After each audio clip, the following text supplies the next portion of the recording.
She was just a poor cleaner trying to survive, until she stepped into a billionaire's mansion and saw him. 10 years ago, Miriam Carter's son was stolen from her, ripped away in a moment of horror that shattered her world. But when she takes a cleaning job in the Sinclair estate, she freezes, because standing in that grand hallway, living under a different name, is her stolen son. He doesn't recognize her, he doesn't remember, and the powerful Sinclairs won't let her take him back. Now she must fight against a family that owns everything except the truth. How far will she go to reclaim her child? And what happens when he's forced to choose? Before we start, buckle up, get ready, and subscribe, because tomorrow, we've got a special surprise just for you.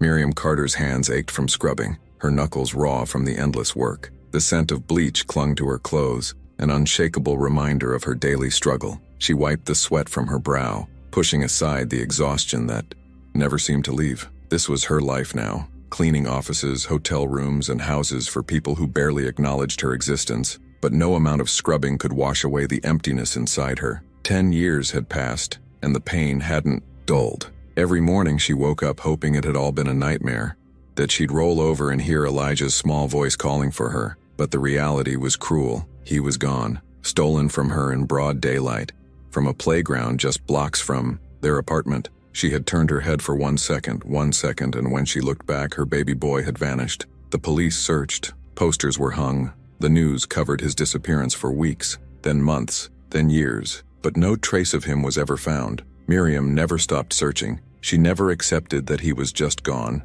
Late at night, when she wasn't drowning in work, she would comb through missing persons databases, scan the faces of lost children, hoping, praying that she would see Elijah's face. She imagined 1,000 different versions of him, wondering if he would still have those deep brown eyes, the dimple in his left cheek, the soft curls he used. To hate combing, but hope was expensive and life had no mercy. Rent didn't wait for grief. So Miriam worked. She worked until her body ached, until exhaustion smothered her thoughts, until she could no longer dream about what could have been. She barely looked up when the agency called with another cleaning job. The woman on the phone mentioned something about a last-minute opportunity, a mansion and a paycheck bigger than usual. Miriam accepted without hesitation. The address was in one of the richest parts of the city, a place she had no business being. But money was money, and she had bills to pay. The cab ride to the estate felt like traveling into another world. The streets were lined with towering gates, the sidewalks pristine, not a single crack in the pavement. When the driver pulled up, in front of the Sinclair estate, Miriam's stomach twisted. The house was massive, the kind of place that looked like it belonged to royalty. Ivy curled around the iron gates, and beyond them, the sprawling mansion stood with its endless windows, its marble steps gleaming in the afternoon sun. She adjusted her uniform, clutching the small bag that held her cleaning supplies.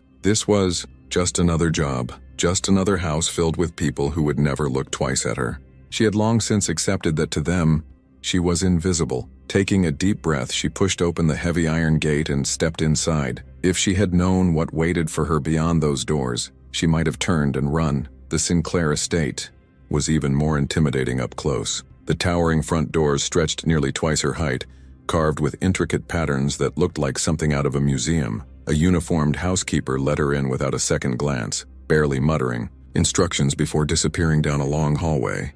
The air inside smelled of fresh flowers and expensive furniture polish, a far cry from the musty apartment buildings Miriam usually worked in. She moved quickly, keeping her head down, focusing on the task at hand. The house was spotless, so clean she wondered why they even needed her. But rich people had their ways, and Miriam knew better than to question them. If they wanted to pay her to clean something that was already immaculate, she wouldn't argue. She started in the main foyer, dusting the grand staircase, her eyes tracing the portraits lining the walls. Old money, generations of wealth, their faces all carried the same proud, untouchable expression. The Sinclairs weren't just rich, they were powerful. A sudden sound caught her attention. Laughter, light, carefree, and young. She turned, catching a glimpse of movement through the wide archway leading into the living room. A boy, he was standing by the fireplace, flipping through a book with an ease that suggested he belonged there. His posture was confident, his uniform crisp, his face. Miriam's breath caught in her throat.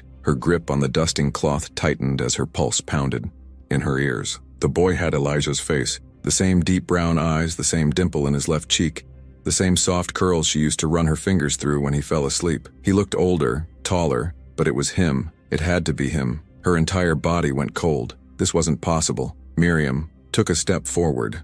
Her voice caught somewhere in her throat. She wanted to say his name, wanted to reach for him, but her hands trembled. Her feet felt cemented to the ground. Then, before she could find the courage to move, someone else entered the room. A woman, tall, elegant, exuding quiet authority. The kind of woman who didn't need to raise her voice to be heard. "Are you ready, Nathan?"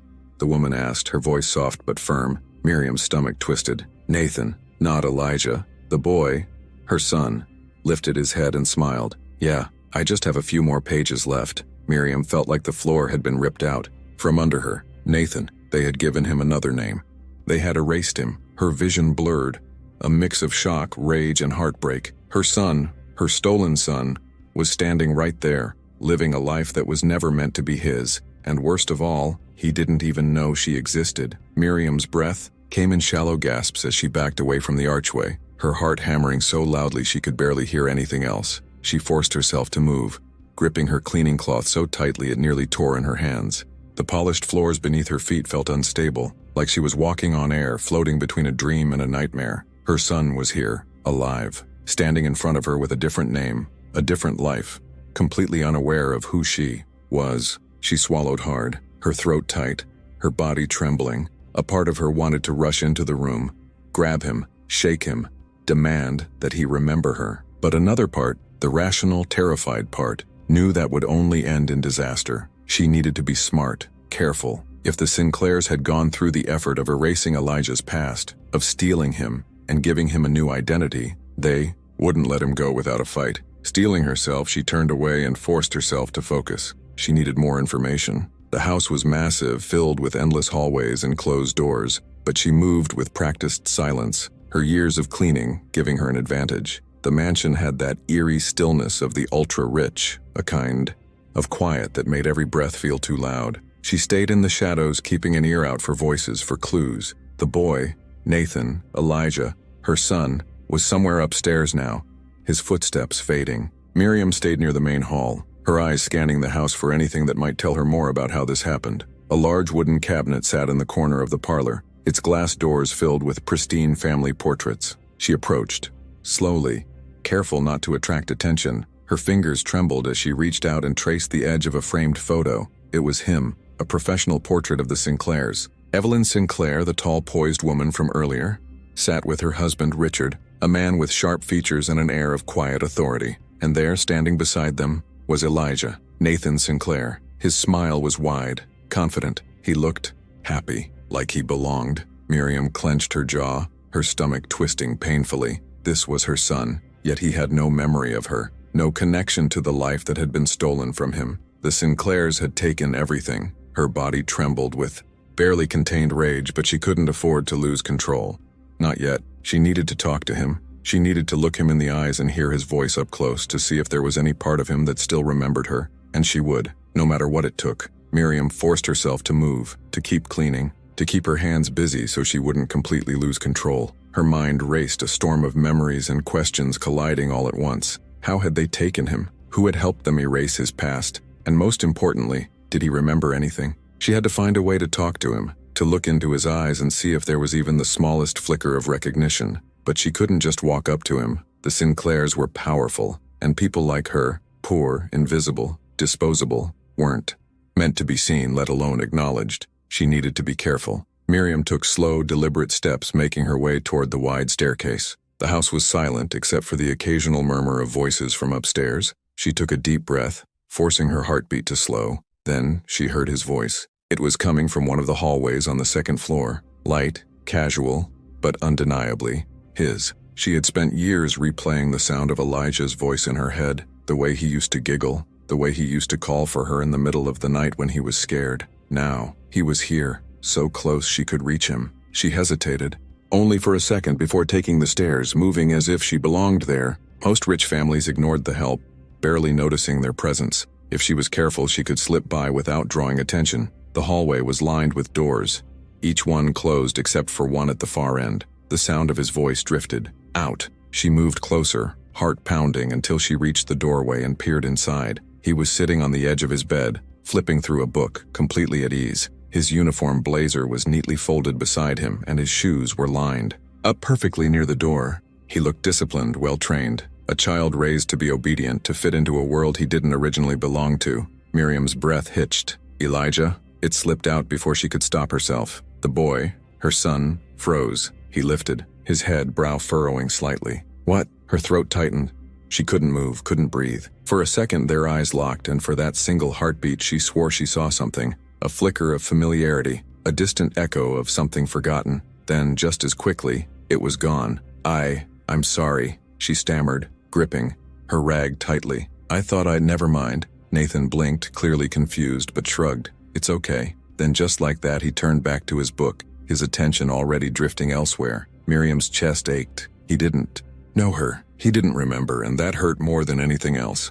Miriam barely made it down the stairs before the weight of it all came crashing down on her. She gripped the wooden railing, forcing herself to breathe, to think. Her son, her Elijah, was right upstairs just a few steps away, yet he didn't even recognize her. He had looked at her the way strangers did, with polite disinterest, like she was nothing more than a shadow passing by. The pain was unbearable, but the fury that followed was worse. They had stolen him. They had wiped away his memories, given him a new name, a new life, and convinced him that he belonged here. He wasn't Nathan Sinclair. He was Elijah Carter, her son, her baby, and they had taken everything from him. She didn't know how or why, but she would find out, and she would get him back. Miriam turned the corner and nearly collided with a tall figure standing in the hallway. Evelyn Sinclair. Miriam's stomach tightened. She met the woman's cold, calculating gaze and immediately knew she had been caught. Evelyn didn't raise her voice. She didn't need to. Her presence alone carried enough authority to make anyone feel small. Are you lost? Evelyn asked smoothly, tilting her head slightly. Miriam shook her head quickly, gripping the rag in her hand to stop it from trembling. No, ma'am, just heading back to the kitchen. Evelyn's sharp blue eyes flickered with something unreadable. Then she smiled. It was a warning disguised as politeness. Good, because I don't believe I've ever had a cleaner wandering around upstairs before. Miriam swallowed hard. She knew. Evelyn took a slow step closer, her heels clicking softly against the marble floor. The staff here follows rules, do you understand? Yes, ma'am, Miriam whispered. Evelyn held her gaze for another long second before turning away. Good, I'd hate to have to replace you so soon. The words were casual, but the threat beneath them was unmistakable. Miriam watched as Evelyn walked away, her back straight, her movements effortless. She wanted to scream, to demand answers, to shake the truth out of her, but she wasn't stupid. She had seen women like Evelyn before, powerful, ruthless, untouchable. People like Miriam weren't supposed to challenge them, but this wasn't just any fight. This was about her son. Miriam forced herself to finish her shift, every second dragging like an eternity. When the clock finally signaled the end of her workday, she gathered her supplies and headed toward the back exit. Before she could step outside, a voice stopped her. You won't be returning tomorrow. Miriam turned. One of the household managers, a stiff, formal-looking man, stood by the doorway, watching her carefully. Mrs. Sinclair has decided your services are no longer required. The words hit like a blow to the gut. She had been fired. Evelyn was shutting her out. They were making sure she would never see her son again. Miriam stood frozen in the doorway, her fingers gripping the strap of her cleaning bag so tightly that her knuckles turned white. The household manager, his face blank, impassive, waited for her to leave, as if she were nothing more than an afterthought, a disposable presence in the Sinclair estate. She wanted to argue, to demand to know why, but she already knew the answer. Evelyn Sinclair was shutting her out. She had seen Miriam's reaction, the way she had looked at Nathan, and she wasn't taking any chances. Miriam forced herself to nod stiffly, swallowing the lump in her throat. Understood, she said, her voice hollow. She turned and walked out, keeping her pace steady, controlled, refusing to let them see her break. The second she was outside the gates, though, her composure shattered. Her breaths came in sharp, ragged gasps. Her vision blurred with unshed tears. They had taken her son once, and now they were taking him again. No, she couldn't let them win. Miriam forced herself to move, her feet carrying her away from the mansion, away from the perfectly manicured lawns and towering iron gates. But her mind was racing. If the Sinclairs thought firing her would keep her away, they were wrong. She needed proof, evidence, something to expose them. She spent the night hunched over her tiny kitchen table, her laptop open, her phone buzzing with half-formed searches. She scoured public records, digging into the Sinclairs, into their history, looking for anything that might explain how Elijah had ended up in their home. At first, it was like searching for a ghost. The Sinclairs' reputation was pristine, their lives carefully curated. But Miriam knew the truth. They had stolen a child, and no matter how rich they were, there had to be a crack somewhere. Hours passed, frustration mounting. She was about to give up for the night when she found it, a small news article buried deep in the archives. Billionaire couple adopts orphaned boy found in park. Sinclair family expands. Miriam's heart pounded. She clicked on the article, scanning the details. According to the report, Nathan had been found wandering alone in a park miles away from where Elijah had disappeared. No parents, no records, no explanation. The Sinclairs had taken him in, privately adopted him, and never looked back. Miriam's blood turned to ice. They had lied. There was no legal adoption, no investigation into where he had really come from. They had rewritten his past, erased his identity, and made him their own. Tears burned her eyes, but she refused to cry. She finally had something real, something undeniable. She picked up her phone and made the call. "I need your help," she said. The voice on the other end hesitated before replying. "Miriam, what's going on?" She took a deep breath. "I found Elijah, and I need you to help me prove it." Rosa sat across from Miriam in the dimly lit diner, her arms folded, her expression torn between shock and concern. The scent of burnt coffee and fried food hung in the air, but neither of them touched their drinks. Miriam had barely taken a breath since she started explaining everything, her hands shaking as she slid her phone across the table, showing Rosa the article. "He's alive," Miriam whispered. "They changed his name. They took him, Rosa, and now they're trying to erase me." Rosa exhaled, rubbing her temples. "Miriam, this is insane. You're telling me the Sinclairs stole your son and just, what? Pretended he was an orphan and kept him?" Miriam nodded, her jaw tight. "Yes, that's exactly what I'm saying." Rosa hesitated. "Even if this is true, do you have proof? I mean real proof? Because going up against people like them..." She shook her head. "Miriam, they could ruin you." "They already did," Miriam snapped. "They took my son. They fired me to keep me away. They think I'll just disappear, but I won't." She leaned forward, her voice shaking. "I need to get a DNA test. I need something undeniable." Rosa sighed, running a hand over her face. Okay, let's say you get that. Then what? You think they're just going to hand him over?" "Miriam, these people have lawyers, connections, power. I don't care." Miriam's voice cracked, her eyes burning. "I'll go to the police, the press. I'll drag them down if I have to." Rosa studied her for a long moment before nodding. "All right, I'm with you." Relief flooded Miriam's chest. "I need you to help me find a PI. Someone who can get real evidence, someone who can help me figure out how they covered this up." Rosa sighed again but pulled out her phone. "I know a guy.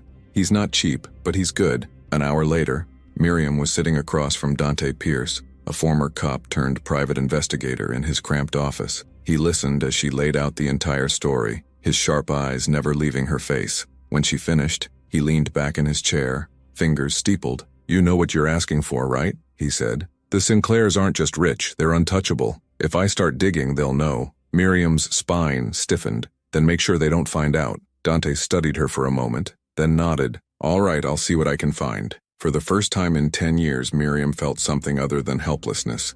Hope. But just as she left Dante's office, her phone buzzed.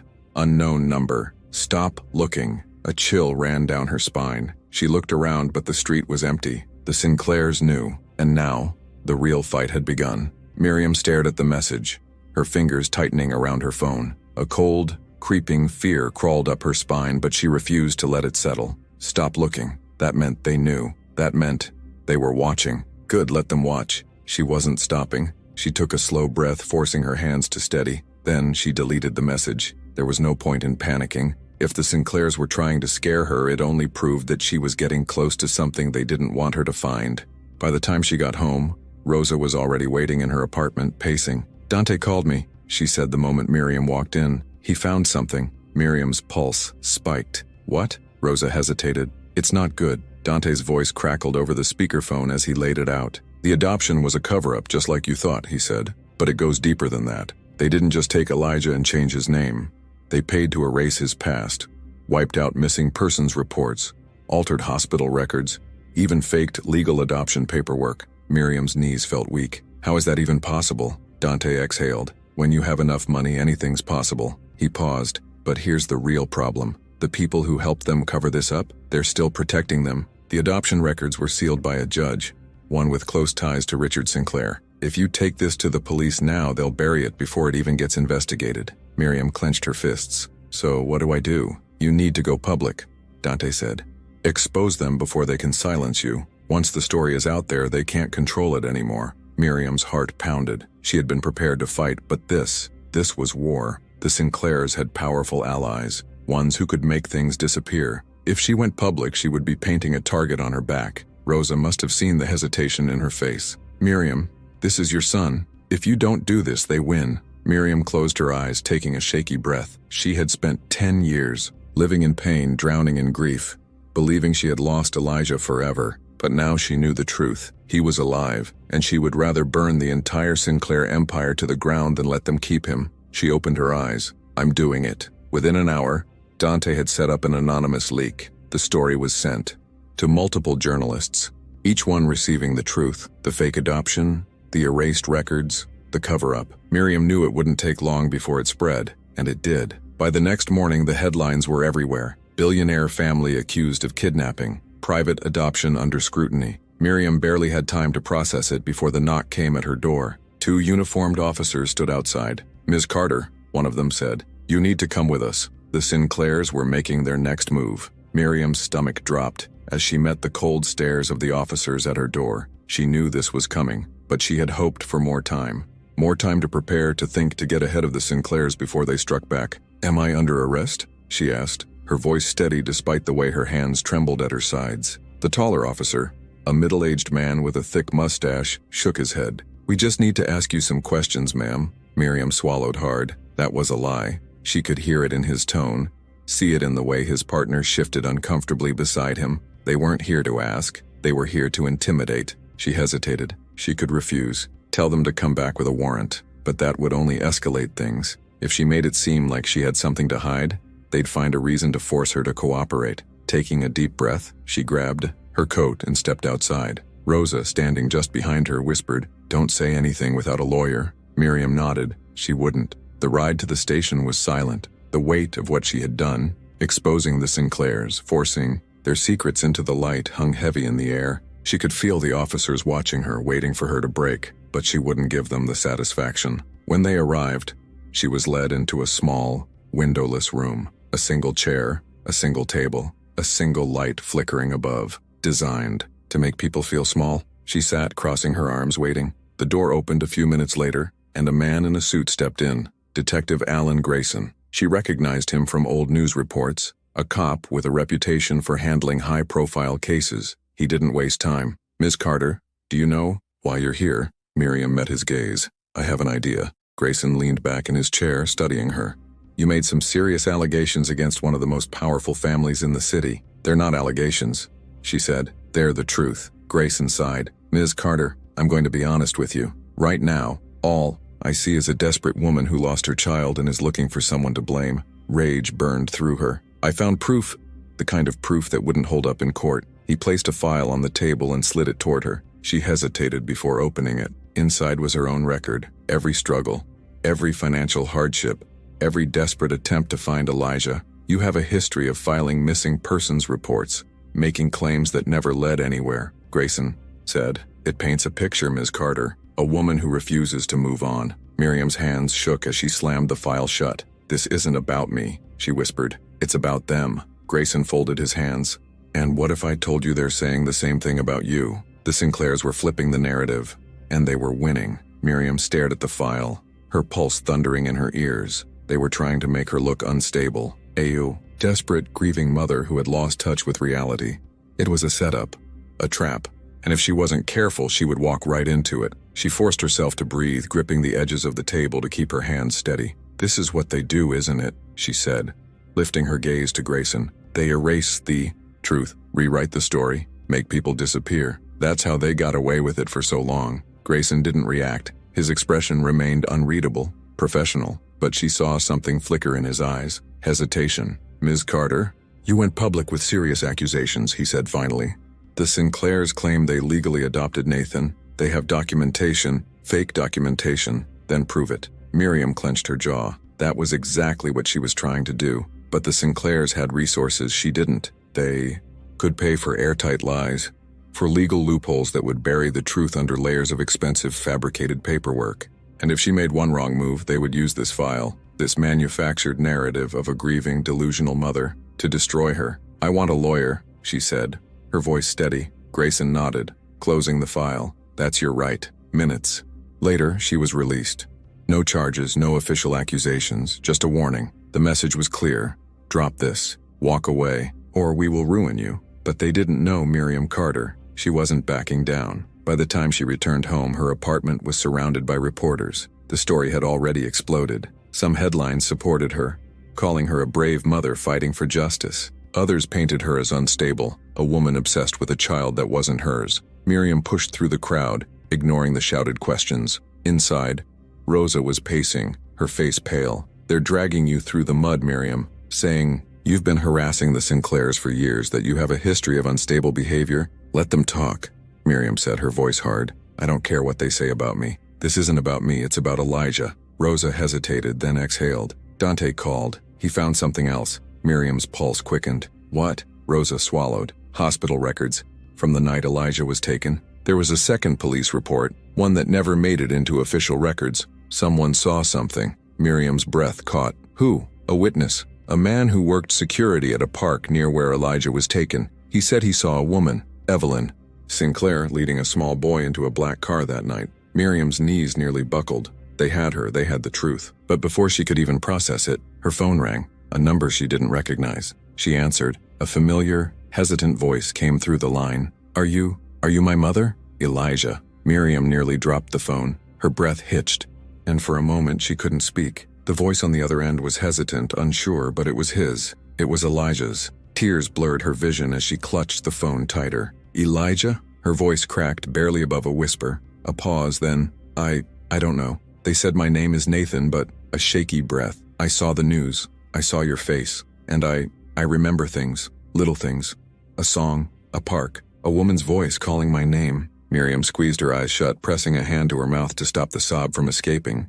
He remembered. Not everything. Not fully, but something. And that meant there was still a chance. Elijah, listen to me, she said, voice urgent but soft. They took you from me. You were my baby. I searched for you. I never stopped. Another pause, then a whisper. I don't know what's real. Anger flared in Miriam's chest. They did this to him. They made him doubt his own life, twisted his past until he didn't know what was true. Elijah, I am your mother, she said firmly, and I am coming for you. But before he could respond, the line went dead. Miriam's body went ice cold. They cut the call, she whispered. Rosa was already dialing back, but it went straight to voicemail. Damn it. Do you think they know? Miriam gritted her teeth. They know he called me. The Sinclairs were losing control. And that made them dangerous. Her phone buzzed again, another number. She grabbed it, heart pounding. But this time it wasn't Elijah. It was Dante. Miriam, we have a problem. Tell me. They're filing an emergency restraining order against you. Claiming harassment, claiming you're a danger to Nathan. Miriam's breath caught. They're trying to cut me off legally. Not just that. Dante's voice was grim. They're setting up for something bigger. If they prove in court that you're unstable, they could bury the kidnapping allegations. Make it look like you're the one trying to steal him. Miriam gripped the edge of the table to steady herself. The Sinclairs were preparing to erase her completely. They won't win, she said through clenched teeth. They already have a judge in their pocket. Dante warned. You need to act fast. Miriam's mind raced. She needed to get to Elijah before they shut him away forever. She looked at Rosa. I need to see him. Rosa's eyes widened. Miriam, that's dangerous. If they win, I'll never see him again, she said. I have to get to him first. A plan was already forming in her mind. The Sinclairs thought they had all the control. They were about to find out just how wrong they were. Miriam had never been the kind of woman to take risks. She had spent most of her life following rules, doing what was expected, keeping her head down. But that woman was gone. The Sinclairs had taken her son, erased her from his life, and now they were trying to make it permanent. They had power, influence, money, but she had something stronger, a mother's love. She tightened her grip on the steering wheel as she parked a block away from the Sinclair estate. It was late, the mansion's front lights casting a golden glow across the perfectly trimmed hedges. She had no real plan, only desperation. Rosa's voice echoed in her mind. If you get caught, they'll bury you, Miriam. She didn't care. She had to see him. Heart pounding, she slipped through the side gate, moving quickly through the shadows. The Sinclairs had security, but she had worked here. She knew where the cameras were, where the blind spots lay. She crept along the house, pausing beneath the large bay window of Elijah's room. Her breath caught when she saw him inside, sitting on his bed, staring at his hands like he was lost in thought. Elijah, she whispered. He flinched, eyes snapping up. For a moment, Their gazes locked through the glass. His face was unreadable, torn between recognition and doubt. Then, slowly, he stood. Miriam's heart pounded as he hesitated before opening the window. She stepped closer, her hands gripping the ledge. "It's me, baby," she whispered, her voice breaking. "It's your mom." Elijah swallowed hard. His voice was shaky, unsure. "I don't know what to believe." Pain sliced through her, but she kept her voice steady. "They lied to you. They made you forget me. But deep down, you know the truth. You called."